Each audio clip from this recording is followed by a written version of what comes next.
कांग्रेस ने अपने घोषणा पत्र में पीएफआई को प्रतिबंधित करने की बात कही तो उसके रणनीतिकारों को लगा होगा कि कहीं ऐसा ना हो कि इससे माइनॉरिटी नाराज हो जाए।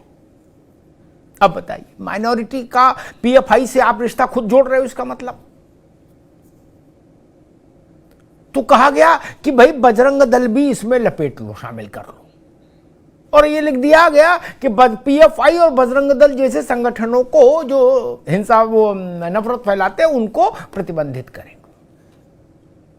भाजपा को मुद्दा मिल गया। भाजपा कर्नाटक में एक ब्रह्मास्त्र खोज रही थी। एक ब्रह्मास्त्र तो नहीं, लेकिन एक छोटा अस्त्र कांग्रेस ने दिया था भाजपा को, जहरीला सांप, जब खड़गे जी ने कहा प्रधानमंत्री को, और उसके बाद एक सप्लीमेंट्री छोटा अस्त्र दिया खड़गे जी के सुपुत्र ने, जब उन्होंने प्रधानमंत्री को नालायक कहा। लेकिन उनसे न बीजेपी को मजा आ रहा था और न बात बन रही थी पूरी तरह। थोड़ा थोड़ा असर तो था, लेकिन वो करंट नहीं था जो बीजेपी चाहती थी चुनाव में कर्नाटक में। तो कांग्रेस ने अपने घोषणा पत्र से भारतीय जनता पार्टी की उस मुराद को भी पूरा कर दिया। अब कांग्रेस ने लिखा बजरंग दल, भाजपा ने दल हटा दिया, बजरंगी कर दिया, बजरंगबली की जय। ये प्रवक्ताओं का मसला नहीं, भाजपा के कमान सीधे प्रधानमंत्री नरेंद्र मोदी ने खुद संभाली।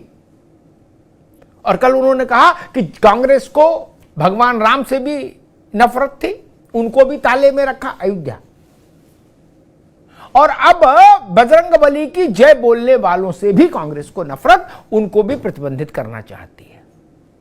और आज मोदी पूरी रौ में थे।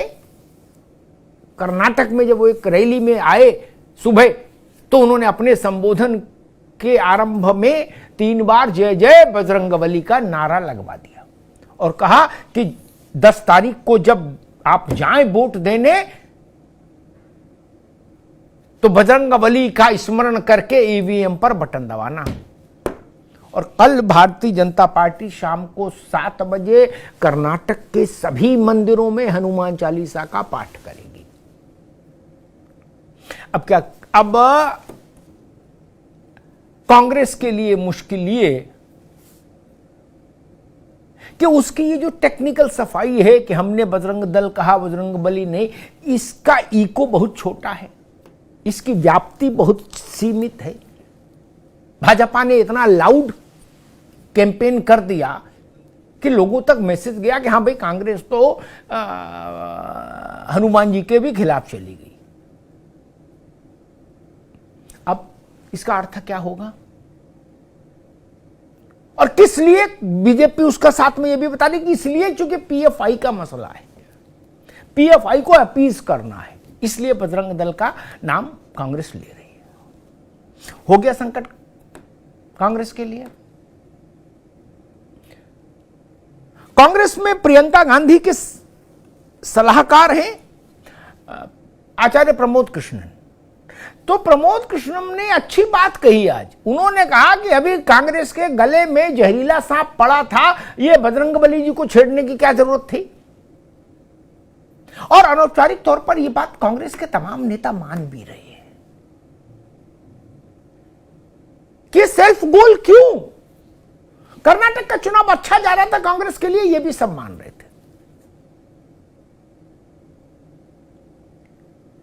देश के जिन राज्यों में कांग्रेस कहीं कुछ उम्मीद कर सकती है अच्छे की, उनमें एक कर्नाटक था उसके लिए। लेकिन अब कांग्रेस के ही शुभचिंतक मान रहे हैं कि गई भैंस पानी में। बताइए, पाठ करे बजरंगबाण की, हनुमत रक्षा करे प्राण के। अब पूरे प्रदेश में कल जब एक साथ हनुमान चालीसा गूंजेगी, तो कांग्रेस के सुंदरकांड का पाठ करेगी, उसके जवाब में क्या करेगी? या राम रक्षा स्तोत्र का पाठ करेगी? ये कोई विद्वान से विद्वान राजनीतिक मामलों का जानकार ये नहीं समझ सकता कि आखिर कांग्रेस को बैठे ठाले ये मुसीबत गले में डालने की जरूरत क्या पड़ी। और इसके साथ एक सवाल ये भी उठेगा कि क्या कांग्रेस के पास ये साहस है कि वो ये कह दे कि हां हम देश भर में बजरंग दल को प्रतिबंधित करेंगे। अगर हमारी सरकार आई केंद्र में तो राष्ट्रीय स्तर पर कर देंगे और जिस भी राज्य में आएगी उसमें बजरंग दल को प्रतिबंधित कर देंगे। क्या ये साहस है?